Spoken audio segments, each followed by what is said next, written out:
Coucou à tous, bienvenue sur Toi tu savais, vous savez qu'on adore les animaux. Est-ce que ça vous dit que Toto Live, notre reporter à Montpellier, vous emmène au Chenil social et solidaire, découvrir comment il gère? Allez, on le retrouve là-bas, c'est go! Alors bonjour Aurore et merci d'avoir accepté l'invitation. Est-ce que tout simplement tu peux nous présenter le Chenil? Donc c'est le Chenil social et solidaire Argos de l'association Koalia. Donc le but du Chenil, c'est avant tout de garder les animaux, les chiens, notamment des personnes en situation de précarité, public SDF ou des personnes qui ont un logement mais qui sont dans une situation difficile financière. Ça leur permet à ces personnes de pouvoir effectuer leurs démarches, qu'elles soient administratives, judiciaires ou de soins. Donc ça leur permet de laisser l'animal pour pouvoir effectuer ces démarches dans des lieux qui n'acceptent pas forcément les animaux de base. Donc pourquoi Argos? Pour accueil, accompagnement, renseignement, gardiennage, orientation, et le S c'est pour soutien. Tu m'as parlé aussi qu'il y avait des ateliers solidaires au Chenil. Est-ce que tu peux m'en dire un petit peu plus comment ça fonctionne? On fait ce qu'on appelle des ateliers solidaires en partenariat avec l'association Gamelle Plaine. On invite les bénéficiaires à venir sur ces ateliers. C'est vraiment des ateliers collaboratifs entre nous et les bénéficiaires. Et de cette manière, les bénéficiaires vont pouvoir créer leur propre laisse. C'est une façon déjà de valoriser la personne, de la sensibiliser aussi sur l'obligation du port de laisse en ville. C'est aussi les ateliers, c'est vraiment pour un temps d'échange entre nous, les bénéficiaires, les chiens.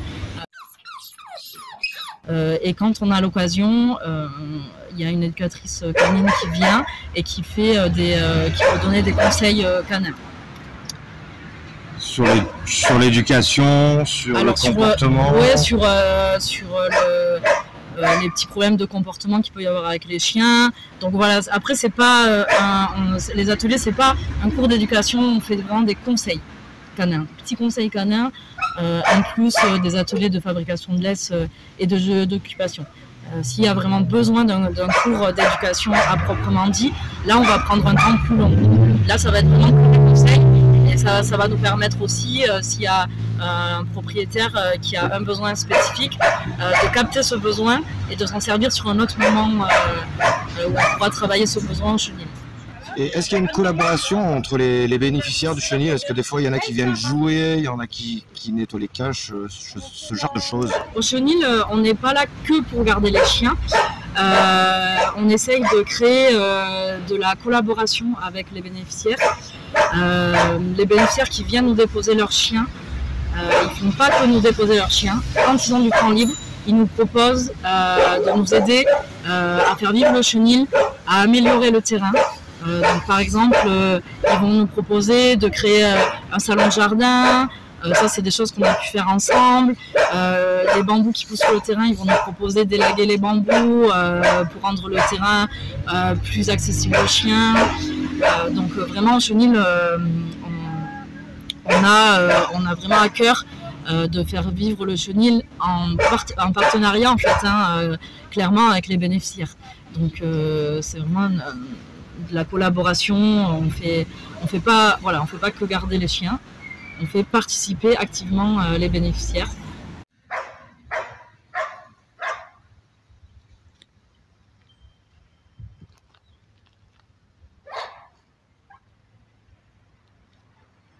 C'est très, très valorisant, très galvanisant pour eux aussi de pouvoir nous aider, parce que c'est vrai qu'ils ne peuvent pas nous aider tout le temps financièrement.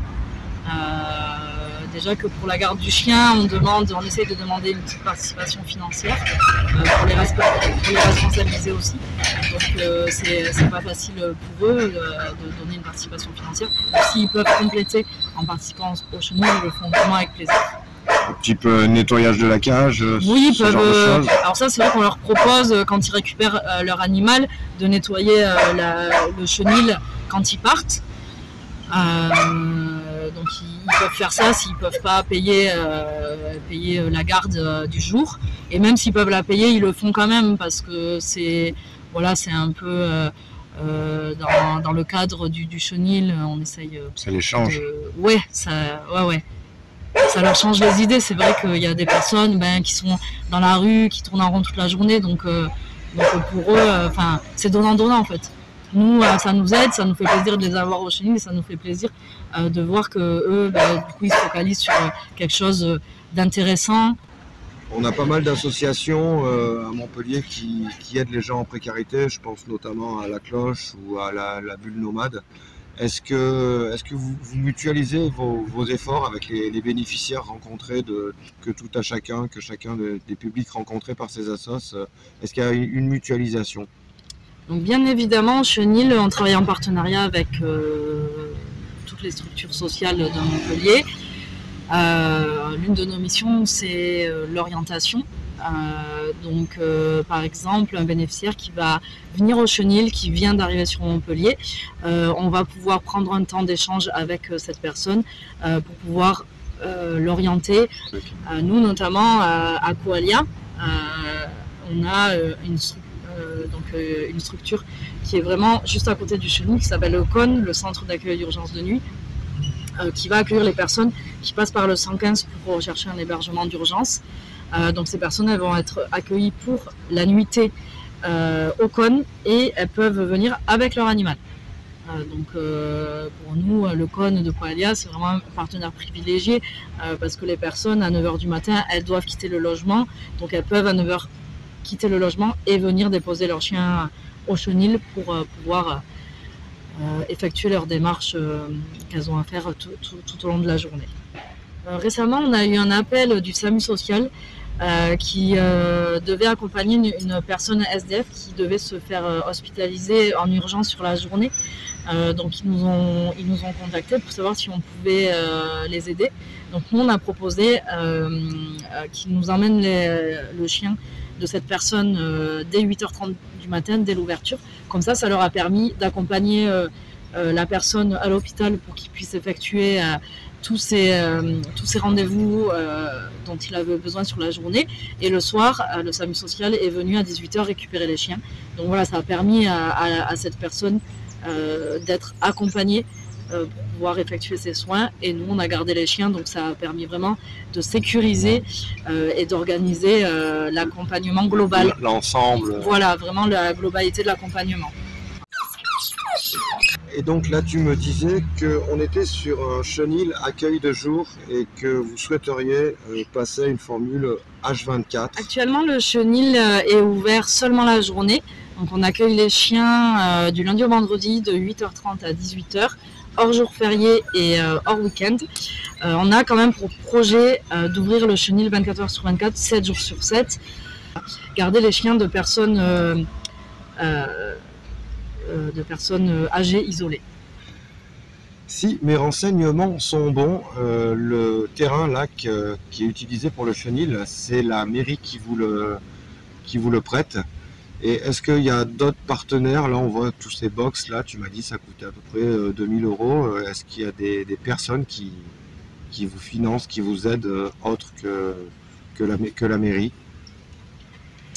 Alors effectivement, la mairie nous donne une subvention tous les ans pour nous aider à faire vivre le chenil. Le terrain il est prêté plus particulièrement par le département qui nous prête le terrain et qui s'occupe aussi de maintenir le terrain en état. Donc par exemple, si un arbre tombe sur le terrain, c'est déjà arrivé quand il y a eu une grosse tempête, c'est eux qui sont venus pour retirer l'arbre et pour remettre le terrain en sécurité.